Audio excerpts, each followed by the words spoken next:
Okay, now it's on.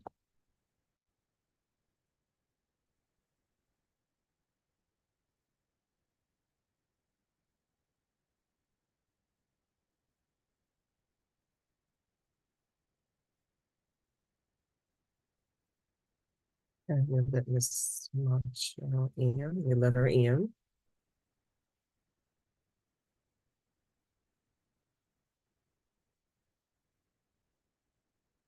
Oops, I have boxes everywhere. I can't see.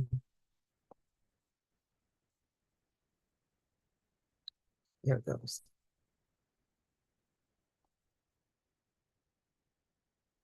Okay. Now we got it. All right. Good afternoon, everyone, and thank you all for joining us for today's the month of service presentation of our financial capability series entitled Savings and Establishing a Rainy Day Fund. My name is Nia Murray. I am the programs coordinator with Neighborhood Recovery Community Development Corporation, and we are one of the partners in the A Month of Service collaboration. Also included is the City of Houston's Department of Neighborhoods, and today we have sponsoring our presentation, our sponsoring partner with Family Houston, who has been conducting our Money, Health, and Wealth financial series for quite a few years, and that's done with Miss Monet Cheney. But also included in the partnership, we have the Earl Carl Institute, Texas Legal Services Center, the Houston Bar Association, Houston Volunteer Lawyers, Lone Star Legal Aid, Harris Central Appraisal District, and Harris County Tax Assessor Collector's Office. And together we make up a month of service. And basically what a month of service is the collaboration of all of our organizations coming together on a monthly basis, offering workshops around to everybody in relation to asset building, asset protection, the maintaining of generational wealth, and community empowerment.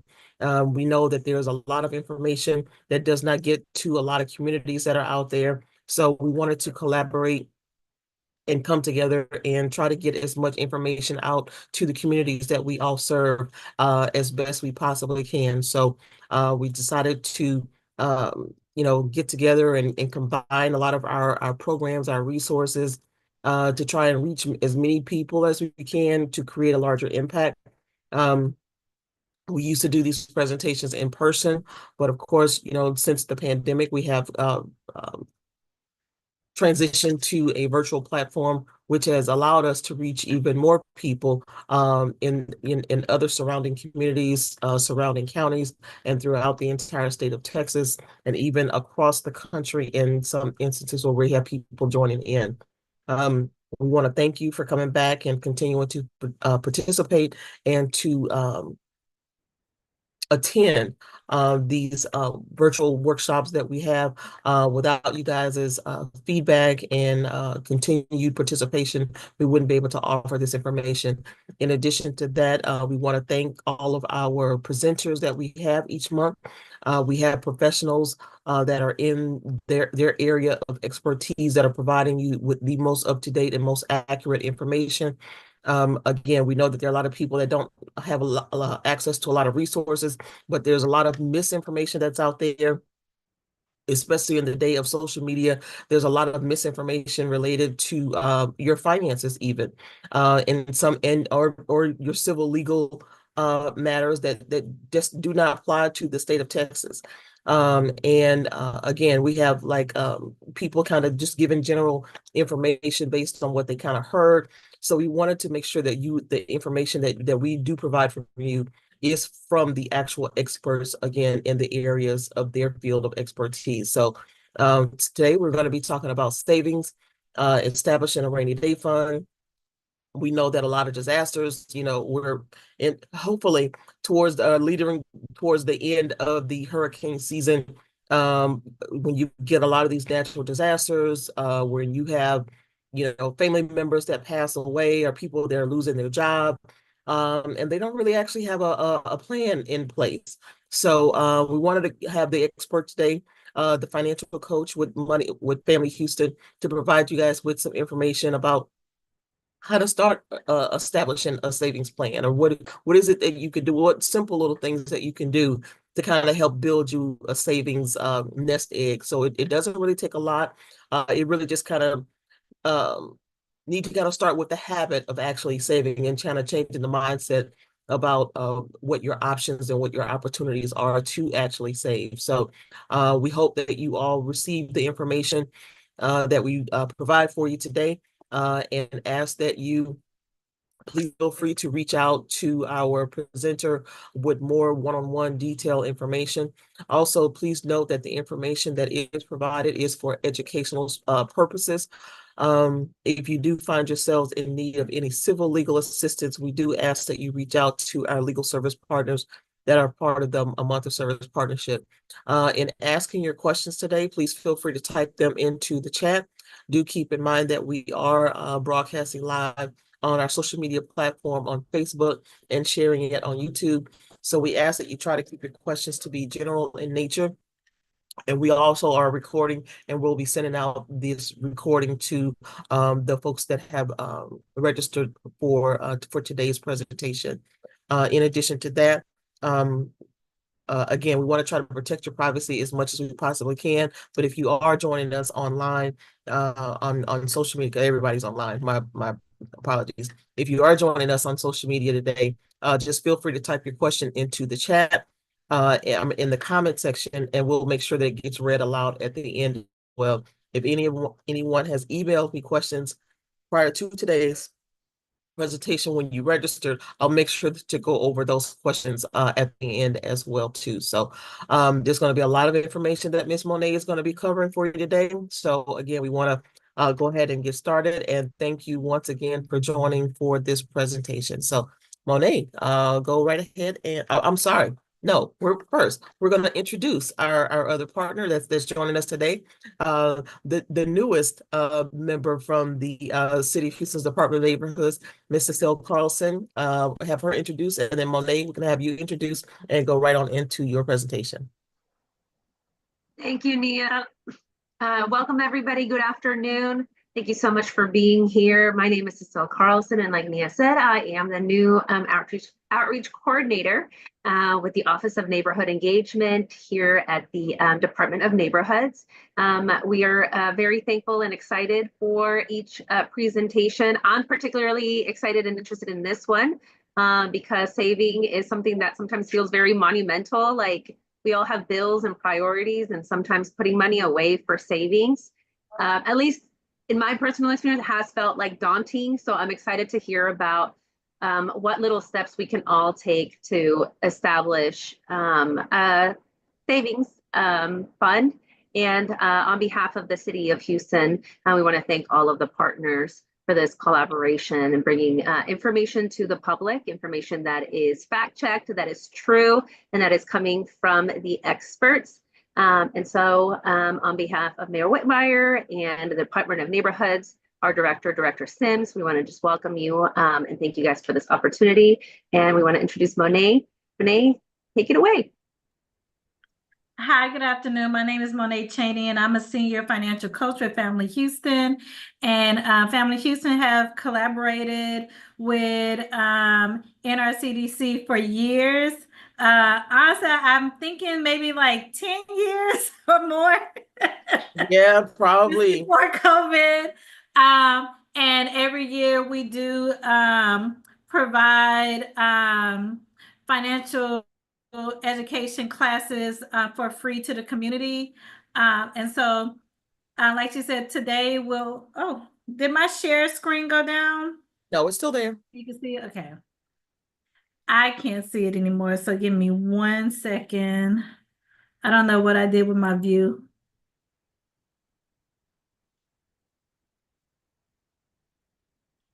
Do you want me to stop the share for you and see what happens? Yeah, let me, okay, let me see. All right. Okay. You can still see it? Yes. Okay. All right. So today we'll be talking about establishing a rainy day savings or a rainy day savings, establishing an emergency fund. And here are our learning objectives. So first we'll go over the importance of an emergency fund, and then we'll talk about strategies to build your emergency fund. and then how to replenish and maintain your emergency fund, fourth, how much to save in your emergency fund, and then identify financial products to maximize savings and build credit. So I want to start with this quote that I found. It says, life is full of unexpected events that can disrupt our finances. Having an emergency fund can help us weather financial storms without going into debt.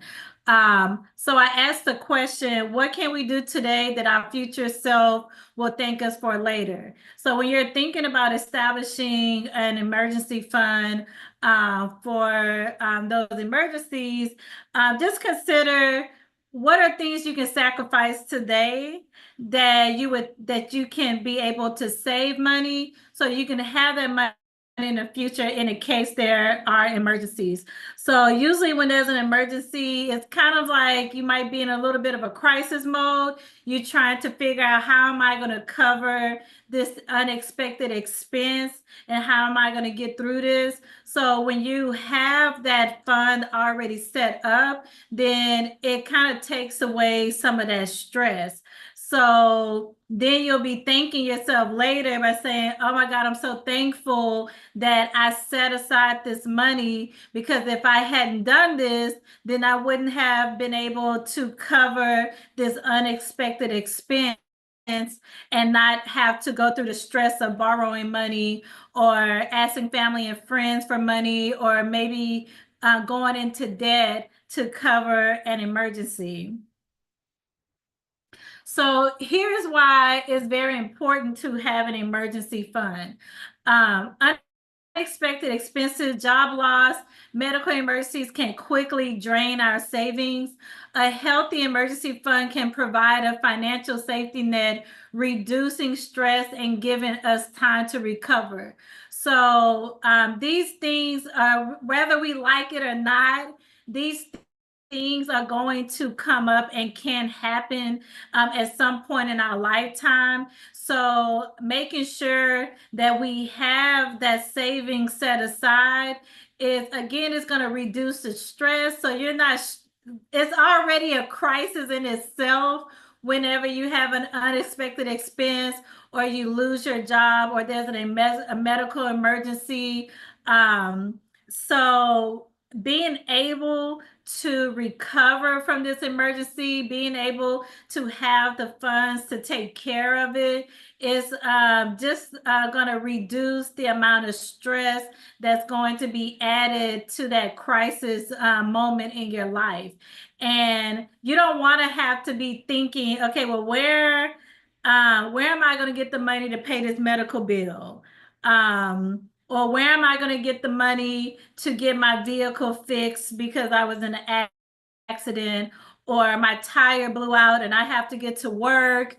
Where am I going to get the money to cover this expense so my life can go back to normal?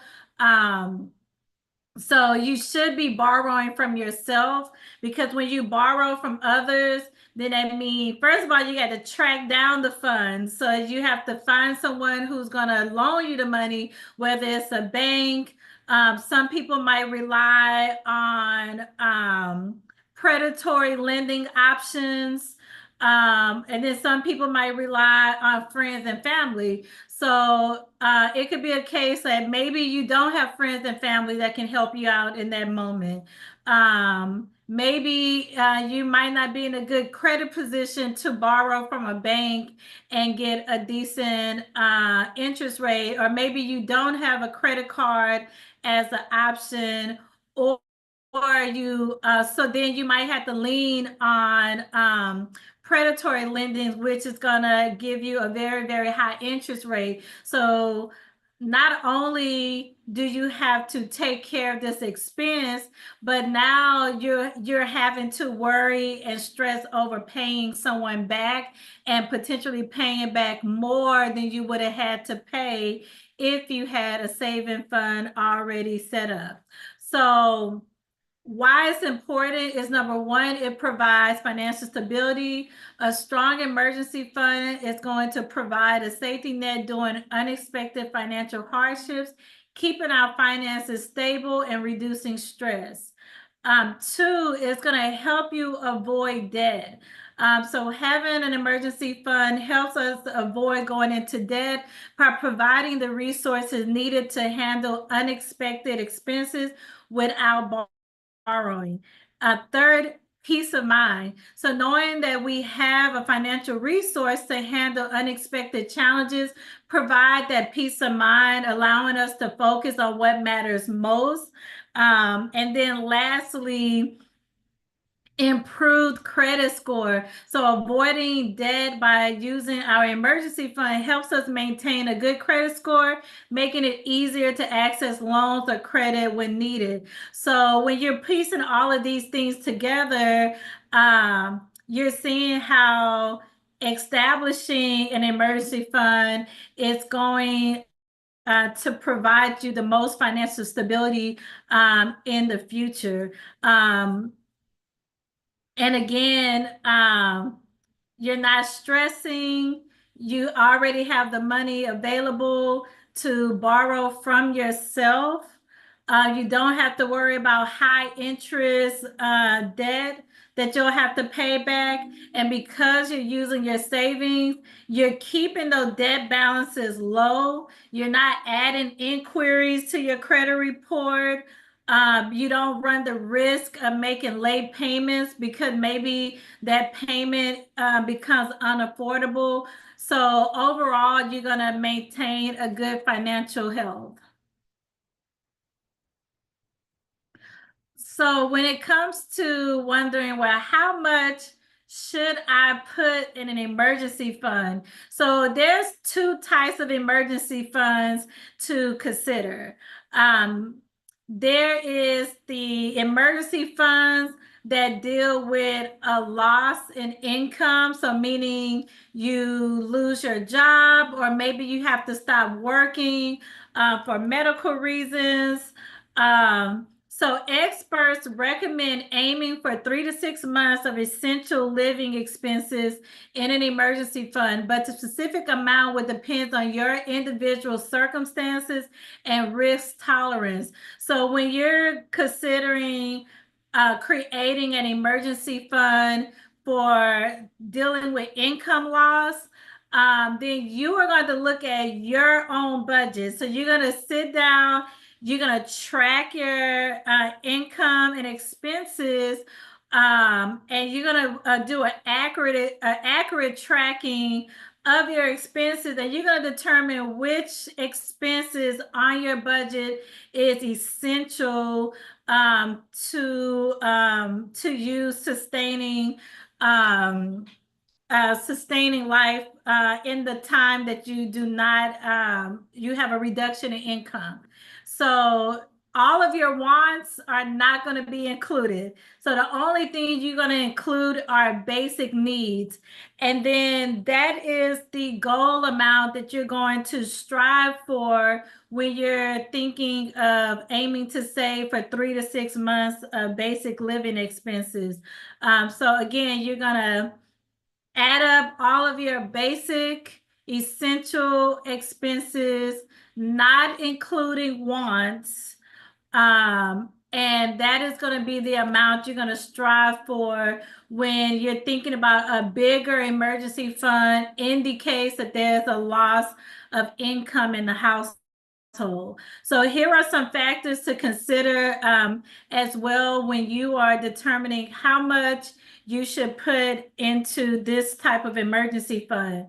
So there's job security. So if you work in an industry where you know that the turnover rate is high and there's a likelihood of layoffs, then you want to consider having this type of emergency fund, because there's always going to be a possibility that there's going to be a reduction in income. Also consider jobs like there's jobs where you might be off for so many months, or jobs that are seasonal, So you're going to want to have money set aside to cover your basic expenses during that time when you don't have income.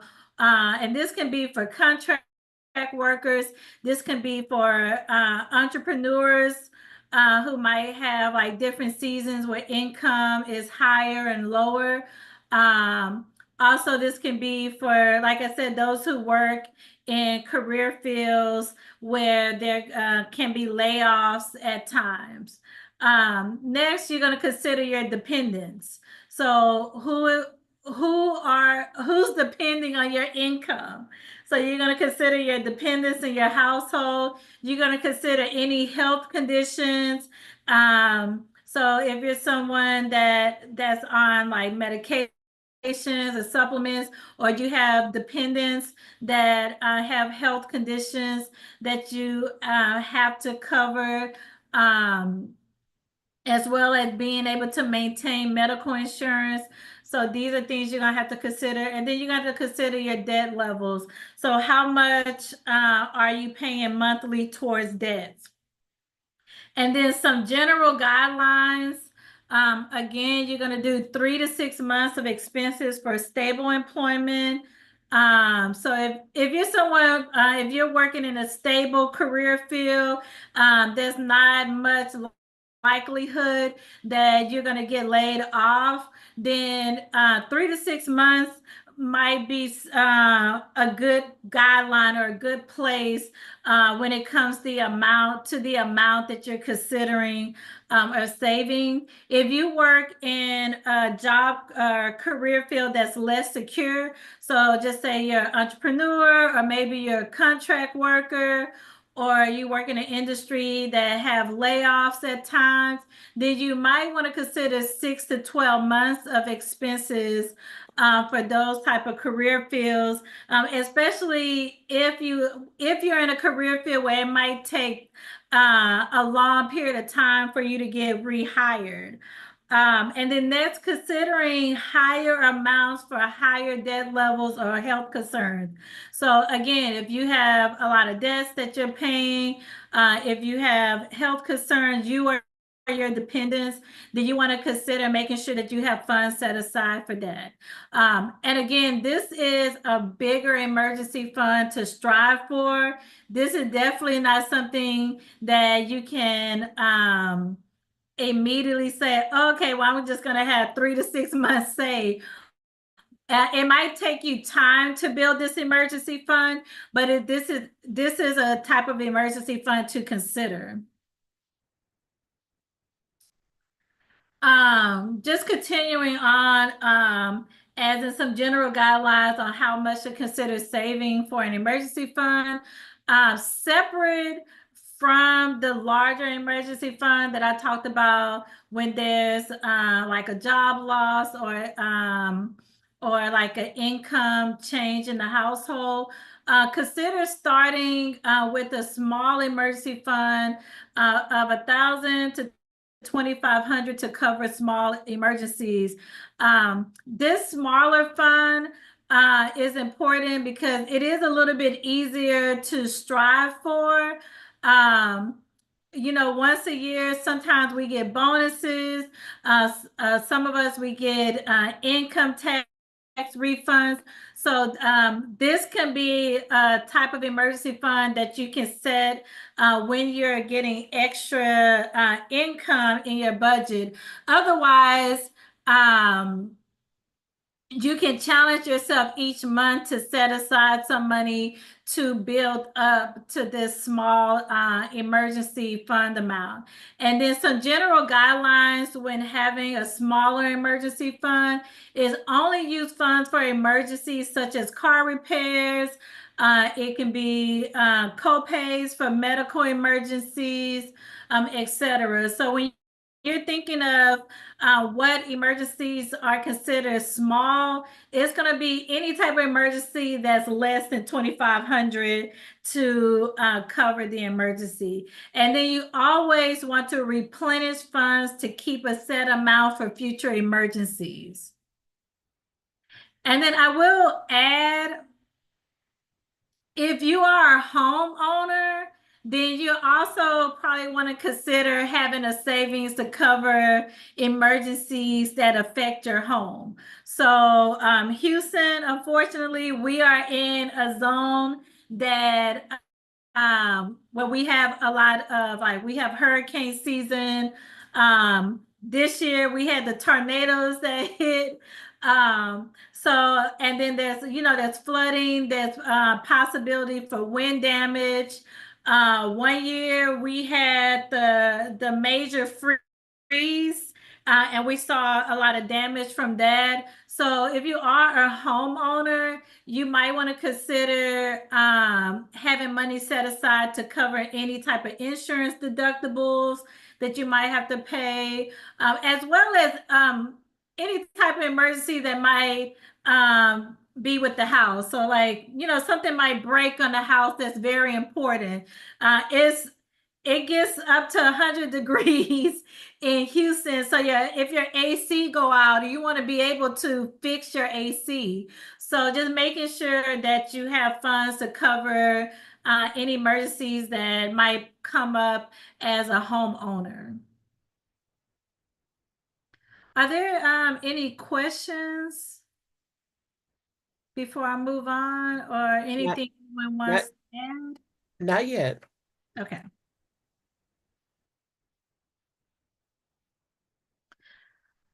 So now I want to go in ways to build your emergency fund. So saving for an emergency fund requires a consistent effort and prioritizing savings, even when finances are tight. It's crucial to find a balance between savings and meeting basic needs.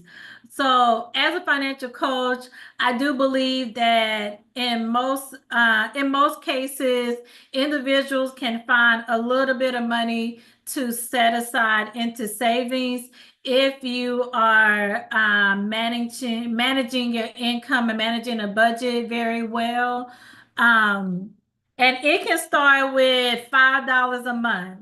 And then as your income changes, then you can start increasing that amount based on the amount of income you're receiving. But the idea is to always pay yourself first, and just making sure that you're prioritizing savings over other spending that might be unnecessary. So you want to make sure that you're meeting your basic needs, putting away money into savings, and then consider wants or things that aren't part of your basic necessities.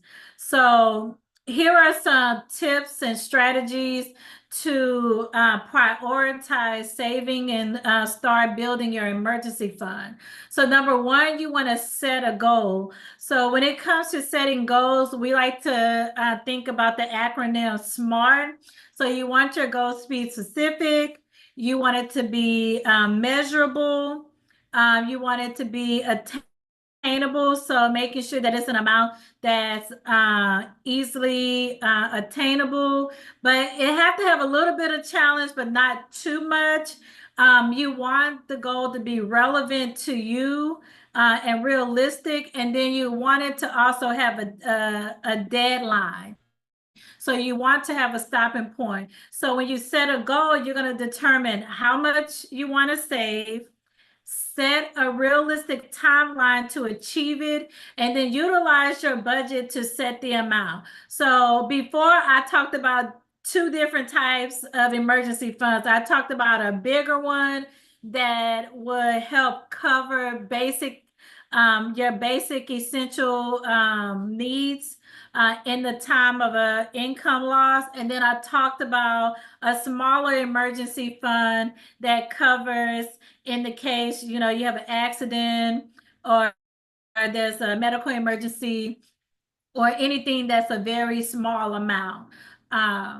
So determine based on your budget, determine what that amount is, and then you're going to look at your budget to determine how much you can save per month to reach that amount. And then it's going to be, okay, well, how many months? If I save X amount of dollars a month, how many months is it going to take me to reach the amount that that I want to save? And then that's going to be your deadline, based on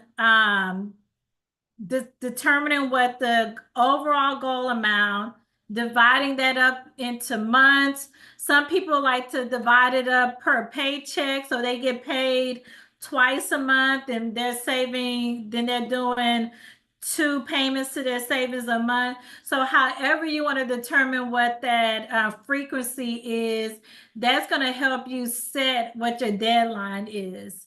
Next, automate your savings. So set up automatic transfers from your checking account to your savings account on a regular basis. In my personal opinion, direct deposit from your employer is ideal because you don't see that money going to your checking account. That money is going straight from your employer into your savings, and that savings should be out of sight, out of mind. And that savings should be somewhere that is convenient and inconvenient at the same time. But we'll get into that a little bit later. But when you do a direct deposit from your employer and you split your paycheck up, then what goes in your checking account is the set amount that you have to go towards your bills and other expenses for the month. And then what goes into your savings is set aside only for whatever that saving goal is for. Third, reduce expenses. So identify areas where you can cut back on spending and allocate those savings to your emergency fund. So this is where that budget comes in. So you want your budget to be as accurate as possible. So you want to look at your accurate income and you want to look at all of your accurate spending. And to do this is you're going to look at your paycheck stubs to get your income. If you only utilize a checking account, then you're going to look at all of your deposits into your checking account, and then you're going to look at all your withdrawals out of your checking account, and you're going to plug that into some form of budget sheet. And then that's where you can analyze your expenses and then determine, are there expenses that I can cut back on? And I'm going to take that money and put into my savings account. So maybe you're overspending eating out. Maybe you're shopping on Amazon too much, or you're going into Target and you picking up a bunch of things that you don't need and you're spending more than you intended on spending. So look at where you're spending money in places that is unnecessary or don't need to happen. Also, if you tend to pay bills late, look at trying to get back on track to avoid paying fees, because that fee amount can go into savings as well. So find ways to reduce your expenses so then you can be able to allocate that money into your savings. And then again, you want to prioritize your savings. So you want to make sure whatever that amount is goes to your savings first, and then you pay for everything else after that money is taken out. And then lastly, increase income. So if you don't have the ability to reduce expenses, then you're going to want to look at increasing your income.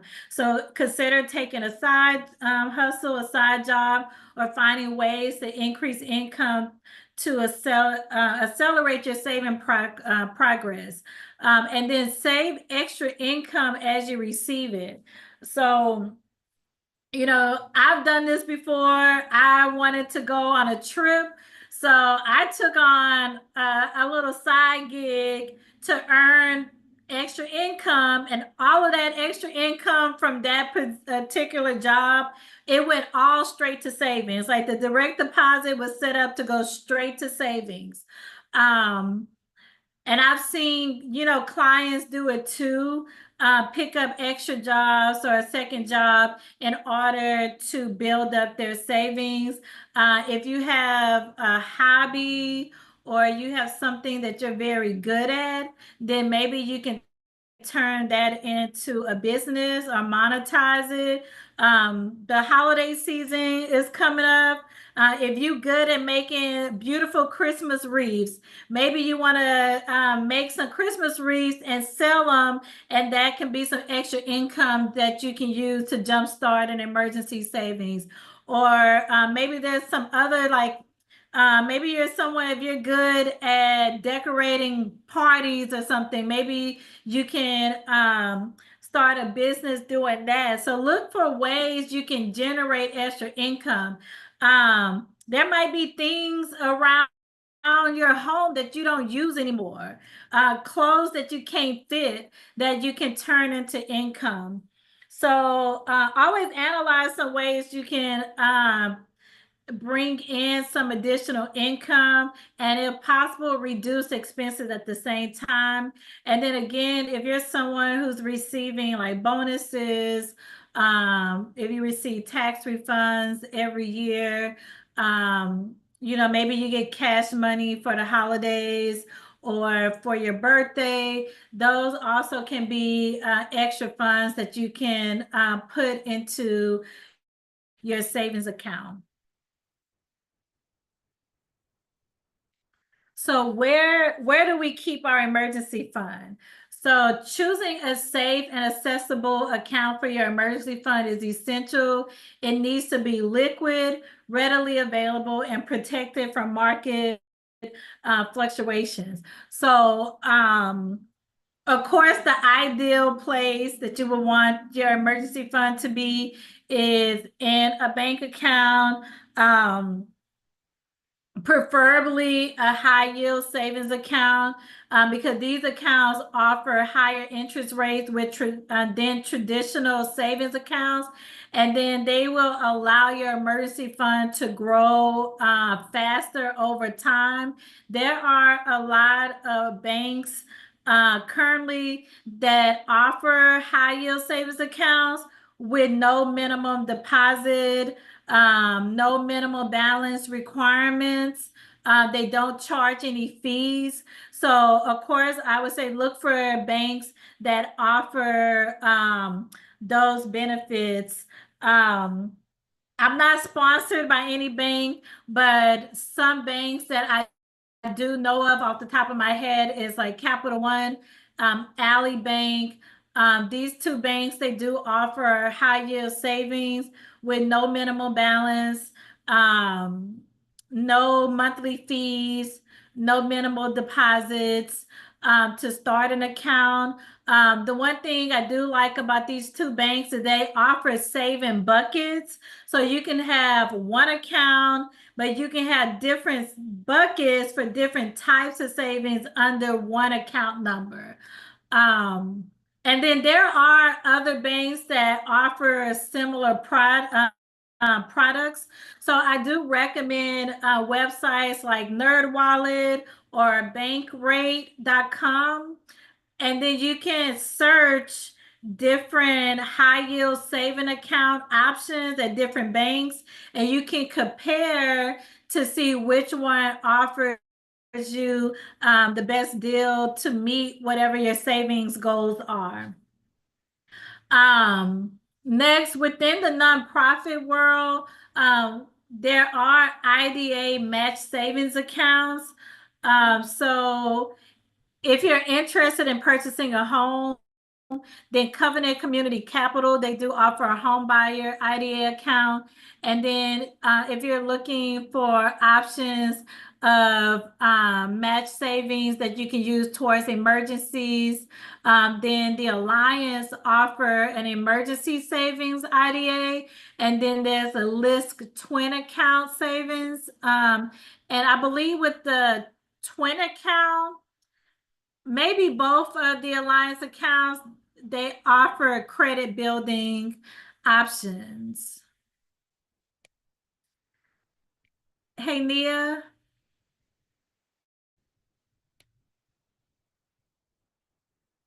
Nia, can you hear me?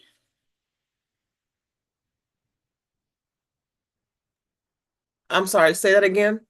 Oh, I was just wondering if you can hear me because someone's knocking at my door, so I have to um pause for a second. Is that Okay, I had you on because my dog is barking back here in the background, so I had okay? you on mute. But go. Okay. Hold on one second. Okay.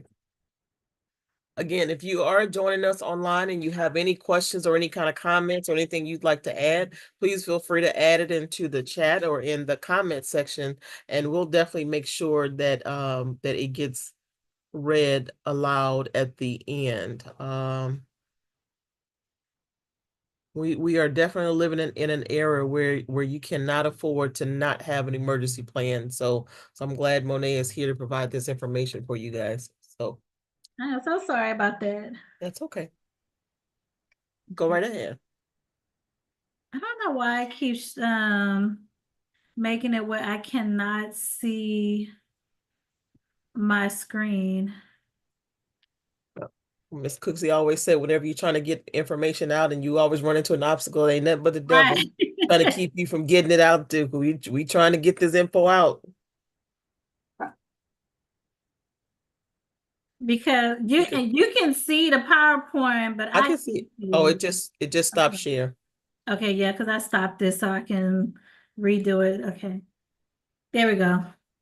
Yeah. Okay, you're good. All right, where was I? Okay, so the Alliance, if I remember correctly, they do offer with their savings account credit builder as well. But I would definitely say look into their website to check out the IDA options that they have available. And then lastly, you can build credit and save with self. Um, self is it's almost like you're loaning money to yourself to go into a savings. So you have loan payments that are secured in a CD account. And then there's no access to funds until the end of the payment term. So usually that payment term is 12 to 24 months. And then there's different payment options starting at $25 a month.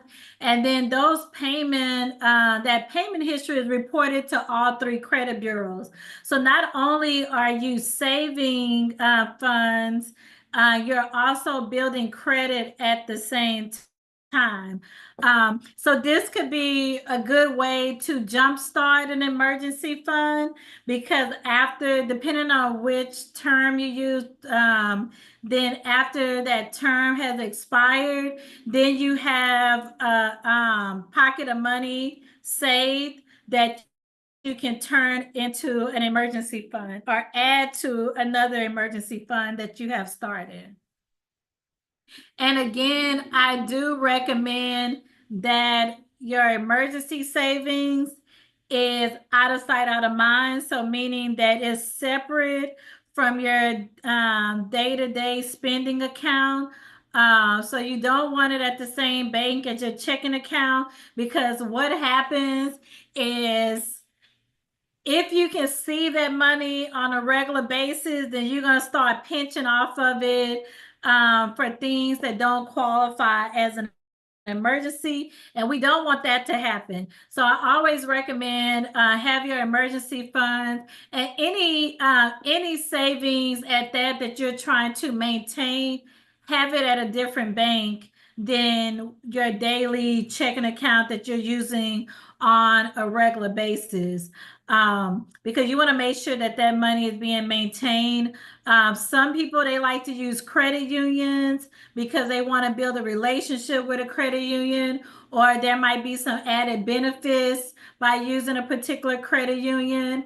And then also, like I said, there are tons of online accounts available that offer high yield, meaning that they offer higher interest rates than your traditional banks. So you're thinking, so when I say higher interest rates, I'm saying like they're like 4%, or close to like 5%, whereas traditional traditional bank is 0.01%. So if you're thinking about that difference in interest, you can really see how, okay, the money in this account, my emergency fund, not only am I adding to it, but the bank is adding to it with compounding interest.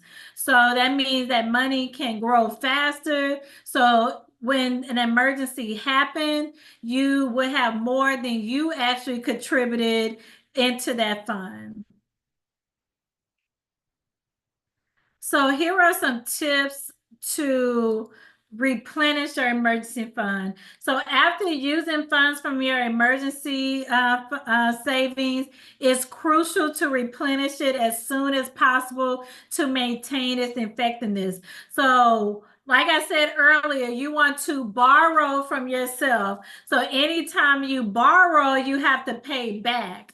So you want to make sure that when you borrow from yourself, that you're treating yourself as your own personal bank, and you're going to want to pay yourself back. So make sure that you're continuing to maintain regular contributions. Set aside a specific amount from each paycheck to gradually rebuild your emergency fund over time. So when an emergency happens, don't stop your regular contributions. Continue those regular contributions. Make budget adjustments. Review your budget and identify areas where you can cut back on spending to allocate more funds to your emergency fund. So look at your budget. Can you cut back on some more expenses, or can you bring in some additional income to replenish the funds that you use for whatever emergency that you had to cover? And again, additional income, consider taking a side hustle or finding other ways to generate additional income to accelerate the replenishing process. So again, what are ways that you can bring in additional income? If you're a cook, maybe you want to sell some plates, or like I said, if you're someone who's very good at creating things, maybe there's things you want to create that you can sell, or maybe you want to pick up an extra job that's temporary. Some people like to do like DoorDash or drive for Uber. So what are ways you can generate extra income so you can speed up the replenishing process? Because again, you want to make sure that you're always maintaining whatever that goal amount. So when there's another emergency, you have funds available to cover the next emergency. So again, think of your emergency fund as your own personal bank. It's almost like you're your own creditor. So consider yourself like your Capital One, and so you borrowed from yourself and you have to pay yourself back. So your emergency fund should be revolving. So if you have a set amount, just say your set amount is $2,500, and you had to use $500 because you were in a fender bender and you have to get your car fixed, and your auto insurance deductible is $500. So your goal is you're going to borrow $500 from that $2,500, and then eventually you want to pay that $500 back. So now you have $2,500 again. It's the same way when you think of a credit card.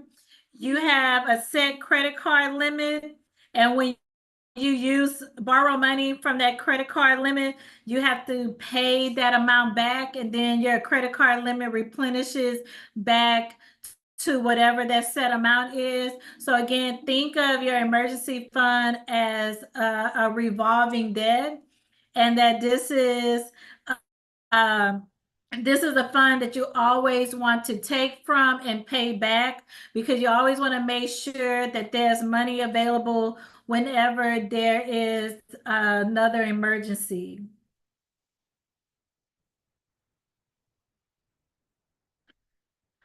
So here are some other guidelines and tips to maintaining your emergency fund.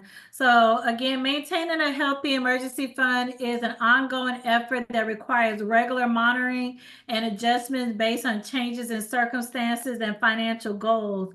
So of course, as your life situation changes, you are going to want to change whatever your emergency fund amount is.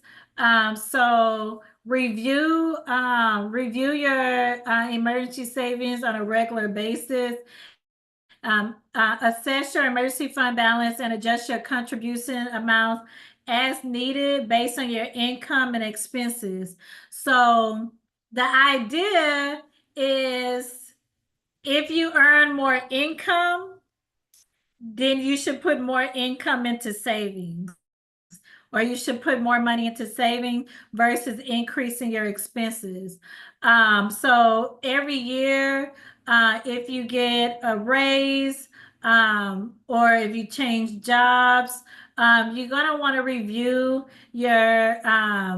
your savings amount and your contributions to your savings, because you want to make sure that you're increasing your contributions as your income increases, because in that case, sometimes your expenses might increase as well. So you want to make sure that you'll be able to cover a future expense. Also keep in mind, as your essential expenses increase, adjust for inflation. So, and consider increasing your contribution to account for inflation, ensuring your emergency fund remains sufficient over time. So, every year, if you notice, sometimes your medical insurance deductible might increase.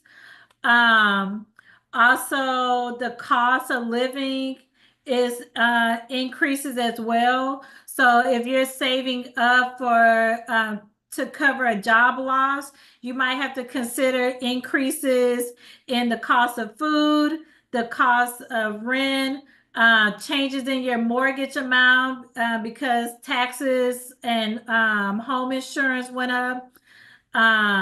The cost of your auto insurance, the cost of gas. So just consider like inflation to help you determine like the increase, in any increases you need to make in your contributions.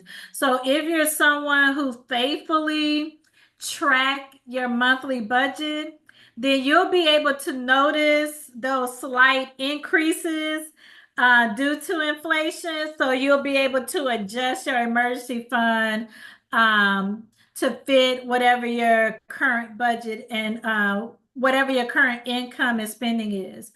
And then protect against market fluctuations. So you definitely don't want to put your emergency fund in some type of investment strategies that can cause a significant loss.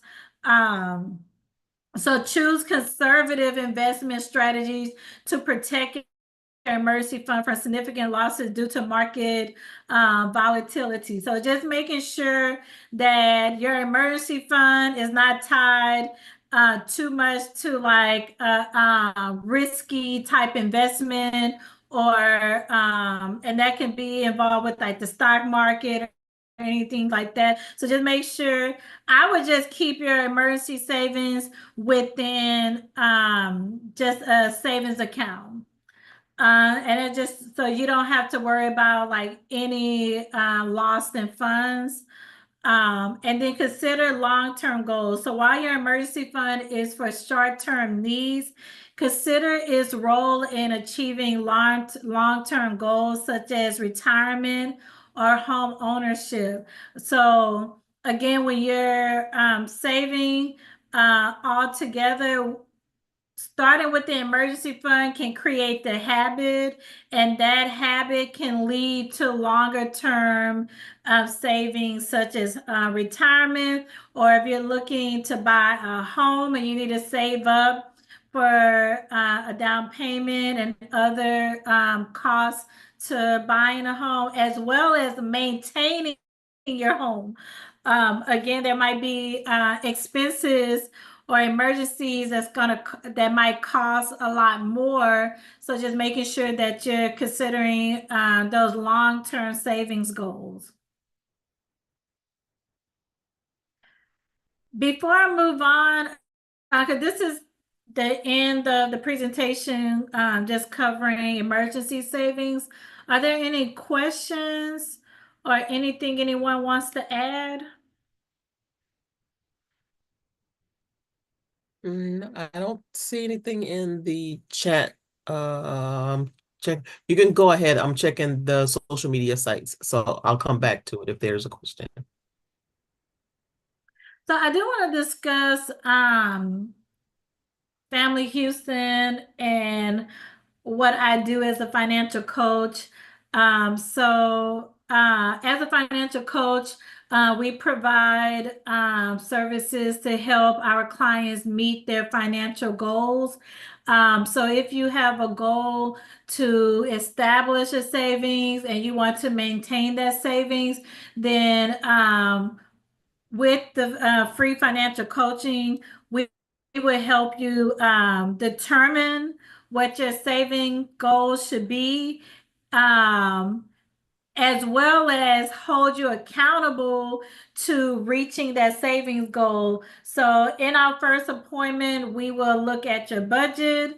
I like to do an accurate budget as much as possible because I really want you to see where you can find the money to put towards savings, as well as we do review your credit report as well, because sometimes there might be debts that you want to pay off or reduce so you can have extra funds in your budget to go towards your savings as well.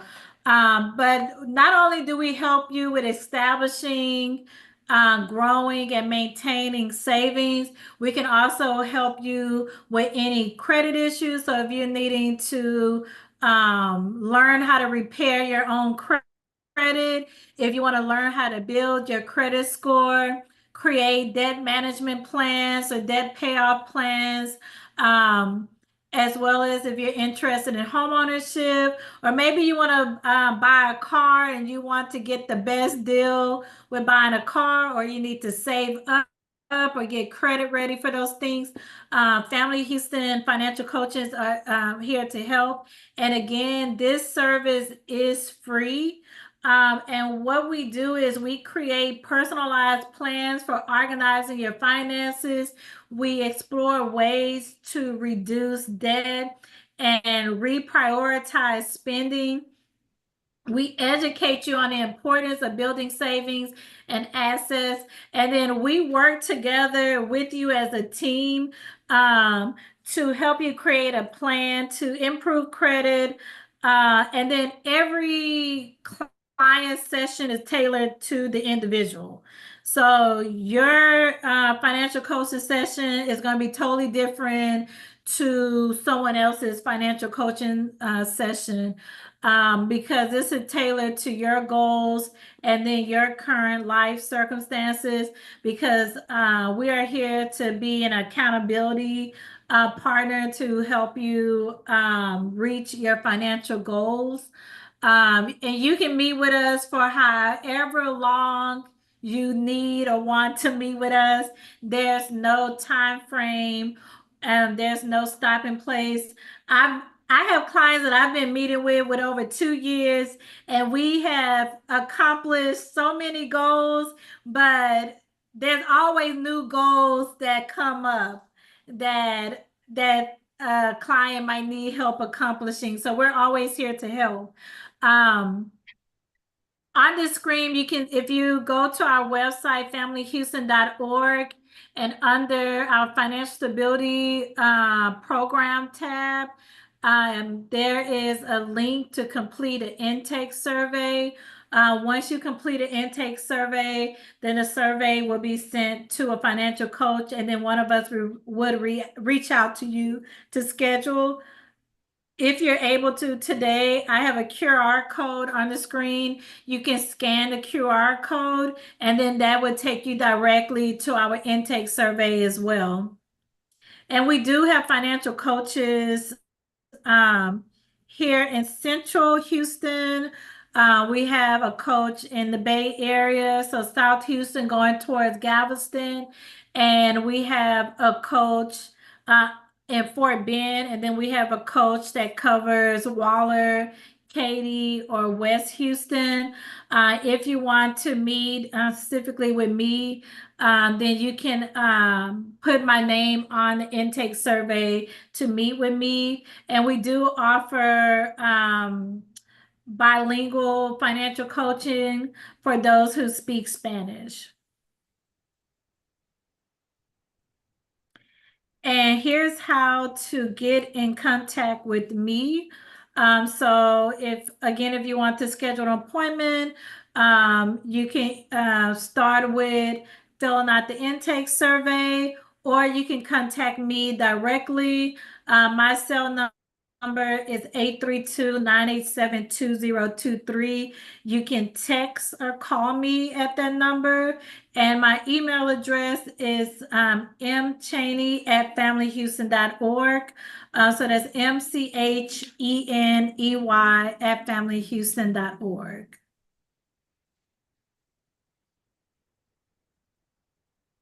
And that is all I have.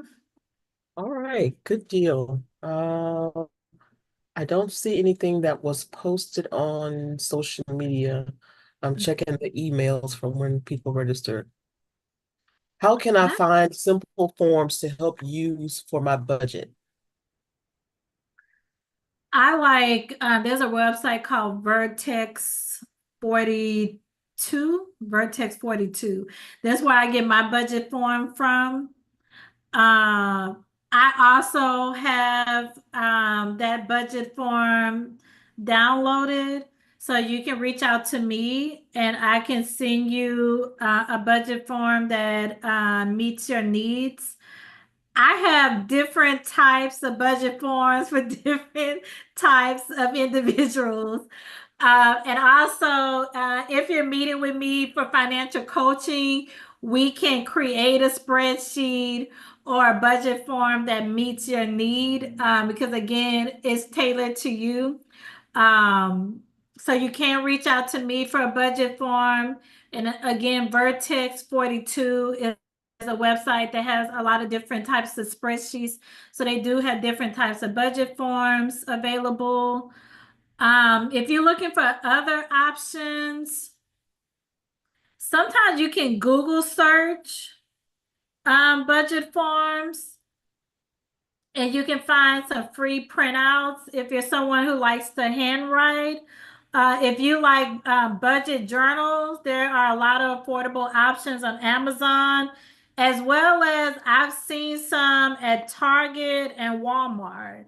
If you like to handwrite everything and use a budget journal, if you're a cash envelope person, there's also budget journals available on Amazon and online that you can purchase for affordable price that includes the envelope system as well as like a budgeting form that you can fill out. Are there apps also, or do they have budget apps? Yeah, they do have apps available. I don't know I feel like most of them now there's a service fee. Mint.com used to be free, but then mint.com don't exist anymore. But there are some affordable budget apps that you can use. Also, some bank accounts, they have spending reports or they have budgeting tools on their website. I know my bank has it, and it's actually pretty good. So that's what I reference whenever I fill out my budget each month. But again, like I said, you can reach out to me if you're looking for options. Even if you don't want to do financial coaching yet, or you don't feel like you're ready, I am not a gatekeeper. So feel free to reach out to me if you have any questions or if there's any type of financial tools that you're looking for. And I would definitely either share information that I already have, or I will do a quick research to find the information that you're looking for.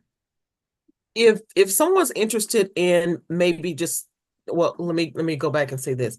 Having a financial coach is a great option for you guys to try, not so that you don't become so overwhelmed, that you don't have to start off with an extremely large goal. So if you know, I want to have $10,000 saved, in the next 3 years, 5 years, or what have you, a financial coach can kind of help you set up a plan, or like a schedule, and kind of keep you accountable on how to create smaller goals that can lead up to the bigger goal of whatever it is. Because it can become a little bit overwhelming sometimes when, you may get thrown off track a little bit.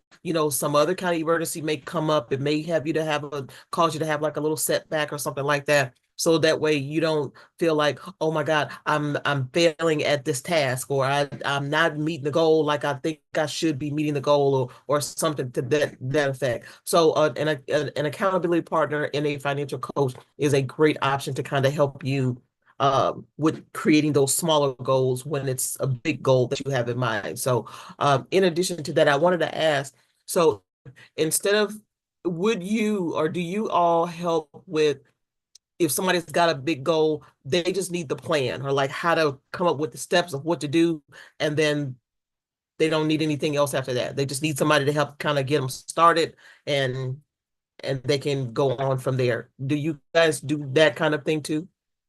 Oh, yes, because your financial coaching is for however long you need or want to meet with us. So if you just need someone to kind of help you get established, then we can do that as well. And then we can set the frequency of follow-ups for however long you need.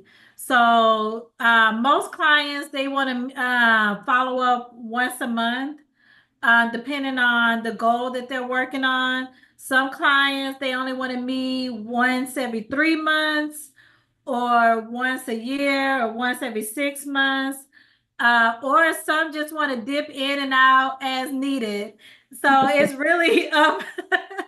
It's really up to the client, because just I had clients that said, hey, I got everything I need for right now. I'm in a good place to work on my own. So I don't want to do follow-ups on a monthly basis, but I'll check in and give you updates when I have updates. So again, it's really up to the client for how long you need or want to meet with us. Okay. I was sitting here looking up the Vertex 42. So I've got the link for that included with your contact Yes, information when I I think send I out sent to them. you some budget sheets as well. Huh? I think I've sent some of my budget sheets to you. Let me go back to the budget presentation, or the Yeah. email that I sent for the budget, and see if there's some that are on there that I can attach. If they are there, then I'll definitely attach those as well too. But I will definitely be sending out your contact information and the link to register or to sign up for financial coaching. Again, financial coaching is free. It is an option. I also kind of like to reference when people are trying to reduce their debt, or create a savings plan, or get on a budget. It's kind of like going on a diet, like a financial diet, as I like to call it. So don't expect, that 50 pounds in 2 weeks, kind of thing. It's going to gradually take some time for you to kind of get there, and to develop those habits that can actually change, what you do and how you view money and how you see money as well. A way to do a savings plan, trying to figure out ways that you can create ways to save, is to do what we call our 30-day bag challenge. We've got the plastic bag that's got the instructions on it that tells you, put receipts for everything that you pay for in a plastic bag. an envelope or whatever it is that you need to use for an entire 30 days. For every bill that you pay, every time you go to Starbucks, every time you go to Wendy's, every time you buy a lottery ticket or what have you, write it down. And at the end of that 30 days, go back and add up all of your money so that you can see how you're spending your money, where you're spending your money, and then come up with ways of where it is that you think that you may be able to save. If you realize, oh man, I was eating out, because a lot of times you don't realize that you eat out as much as you actually do. And then you think, and it's not to say that you can't do any of that stuff, but just find ways to kind of cut back sometimes, instead of not going out to eat 5 days a week for lunch when you're at work. Only go out 3 days a week for lunch. Then, make your lunch or prepare it at home. Or bring in some leftovers or something like that. But there are small little things you can do to kind of help with that savings plan, just kind of as you're going. But being kind of conscious, aware of how you're spending your money and where that money is going every single month. Because you'll be surprised also as to how many people don't realize just what they're spending, because it's easy to swipe that card. You don't pay attention, every time that you think, for some folks, they like to have cash. I'm the cash person to have me accountable. So I know the cash that I got, once my cash is gone, I know I'm done. That's it. I can't go back to, I don't go to the store with the ATM. I mean, with the ATM card or with credit card or anything like that, because I know I'm going to find something else as I'm walking down the aisle and see, oh yeah, I need that. I tried the grocery list thing. Grocery list don't work for me.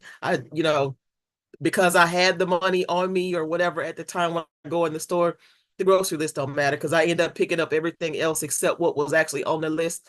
And definitely don't go to the store hungry, because if you start seeing stuff, ooh, that looks good.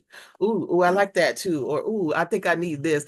And we were just talking right before we started the presentation talking about online shopping and how we can go to these different websites and you see little things that you really just don't need, but you put it in that shopping cart anyway, or you add it to that list anyway, and before you know it, you've got all kinds of stuff in there, and it's stuff that you really just don't need. Because if you haven't used it or have never thought about this particular thing all that time, then it's probably not that you really need or have to spend your money on. But there are different little things that you can do to kind of help kickstart that savings and to get you on that savings journey. So the holidays are coming up.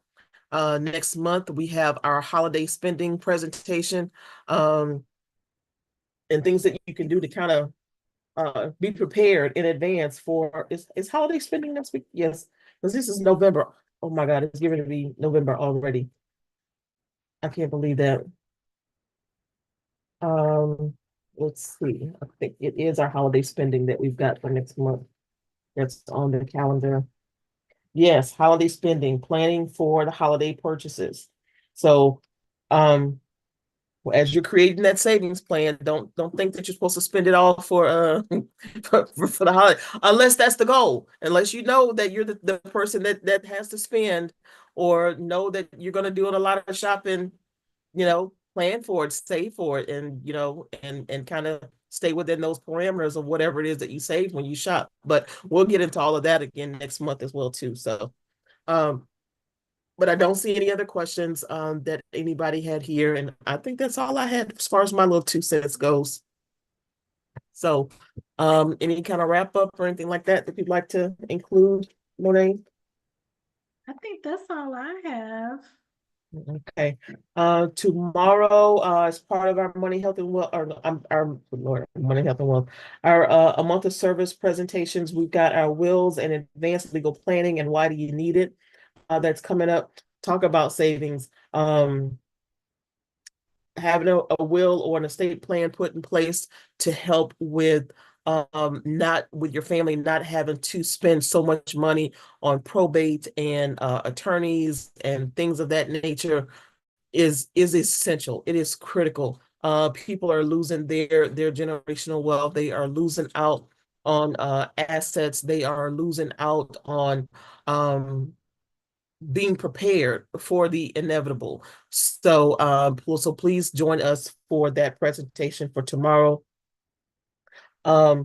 Let's see what else we got coming up next week. We've got Understanding Employee Rights in Texas. We will have an attorney presenting that information for us next week.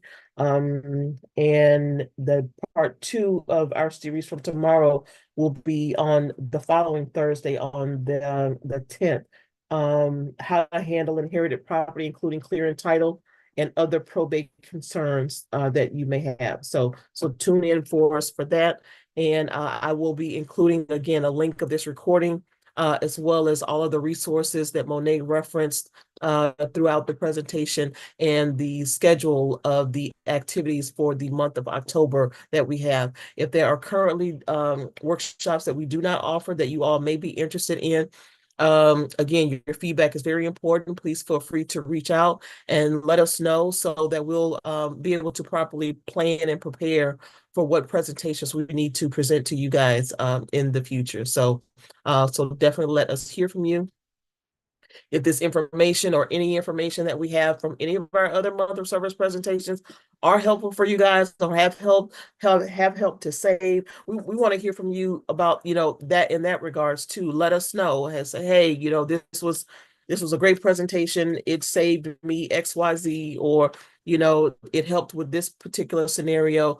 It's important that we know that we are actually creating an impact, and we don't know until we actually hear from the participants and the viewers to let us know what we're doing. At the end of each of the Zoom workshops, if you are joining on Zoom, there is a link that pops up for a survey. Please feel free to complete that survey and fill in the blank with whatever kind of comments that you like, or what you want more of, what you want less of, and so on and so forth. So with that being said, Ms. Monet, thank you very, very much for all of your time and your years of service, and for Family Houston's participation in the Money, Health, and Wealth Financial Capability Series. Thanks to all of our partners. We appreciate all of you guys for joining us again this afternoon, and we hope to see you at future workshops. So you all take care of yourselves, stay safe, and we will see you next time. Thank you. All right. Have a good evening.